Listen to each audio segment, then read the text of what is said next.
Second type of chemical reaction is decomposition reaction. The chemical reaction in which two or more products are formed from a single reactant, then it is called decomposition reaction.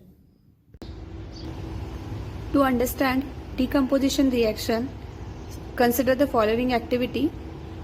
Take some sugar in evaporating dish and heat it with the help of burner.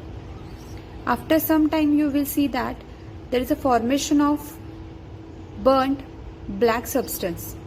Exactly what must have happened in this activity? In this activity, a single product sugar is divided into two substances as carbon and water.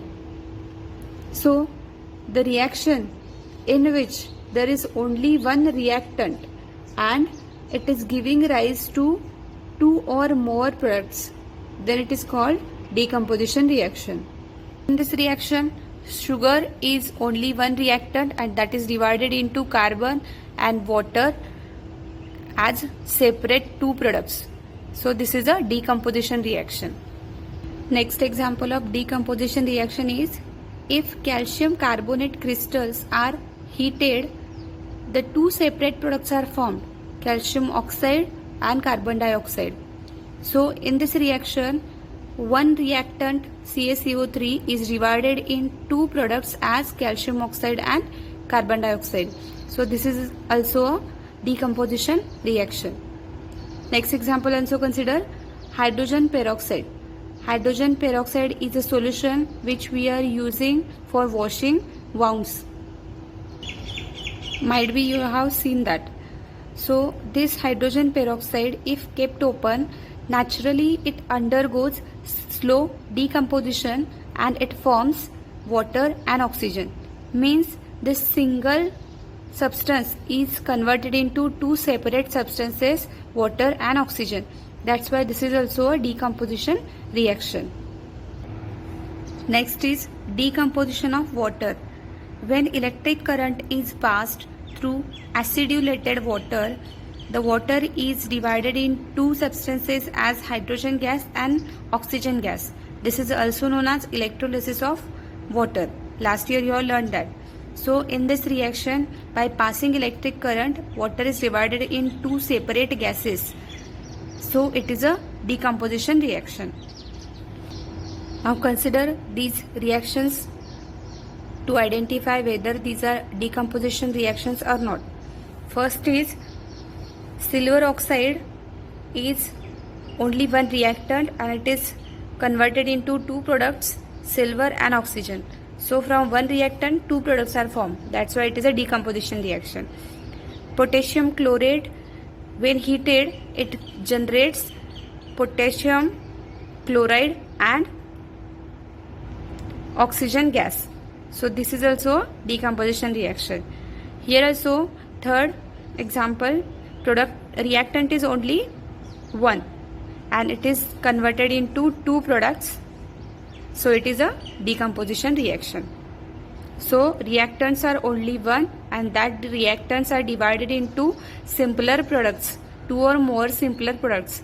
This is called decomposition reaction.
Oh.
Decomposition reaction. Along with this, many degradation processes takes place in the nature surrounding us. Organic waste is decomposed by organisms, and as a result, manure and biogas are formed. These are also example of decomposition reaction. Next type of reaction is displacement reaction. It is defined as the reaction in which the place of the ion of less reactive element in the compound is taken by another more reactive element by formation of its own ions is called displacement reaction. For example, consider copper sulfate plus zinc. When these are added, product formed is ZnSO4 plus heat. If you will see here in product side, the place of copper in CuSO4, the place of copper is taken by zinc. So here out of copper and zinc, zinc is more reactive. Zinc is more reactive and copper is less reactive. That's why place of copper is taken by zinc and product formed is ZnSO4. So this is called displacement reaction. Consider next example of displacement reaction. Aqueous solution of copper sulfate, and in that iron pieces or iron fillings is added. Out of copper and iron is more reactive and copper is less reactive. So can you guess the product? Iron will displace as Cu. So product will be FeSO4 and copper will be deposited. Two examples of displacement reactions we have seen. CuSO4 plus Zn produces ZnSO4 plus Cu, and second example we have studied is CuSO4 plus Fe gives FeSO4 plus Cu. How we can decide that Zn is more reactive than copper and in this how Fe is more reactive than copper. Scientists has done number of experiments with metals and non-metals, and from that they have developed the reactivity table or reactivity series for metals and for non-metals. This series tells that the elements which are at the top side, they are more reactive, and as we go from top to bottom, reactivity of elements decreases. For example, consider this example, CuSO4 plus Zn. The place of Zn is here and copper is here. So out of these two, as Zn is on upper side, it is more reactive and copper is less reactive. In second example, consider copper and iron. Iron's place is here and copper is here. So as in this also, iron is on the upper side, so it is more reactive than copper. Thus here Zn displaces Cu and in this Fe displaces Cu. So based on this reactivity series, we can know that which element is more reactive than other. For non-metals also this series is there. Fluorine is more reactive than chlorine, than bromine, than iodine.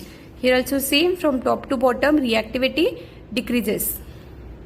So with the help of this we can guess the products of displacement reaction. Now by using this information, can you guess the product of this? Here check copper and plumbum. Out of these two, who is more reactive? For that, just see this series, plumbum's place is here and copper is here. So plumbum is more reactive. That's why it will displaces or it will takes place of copper. So product will be PbSO4 plus Cu.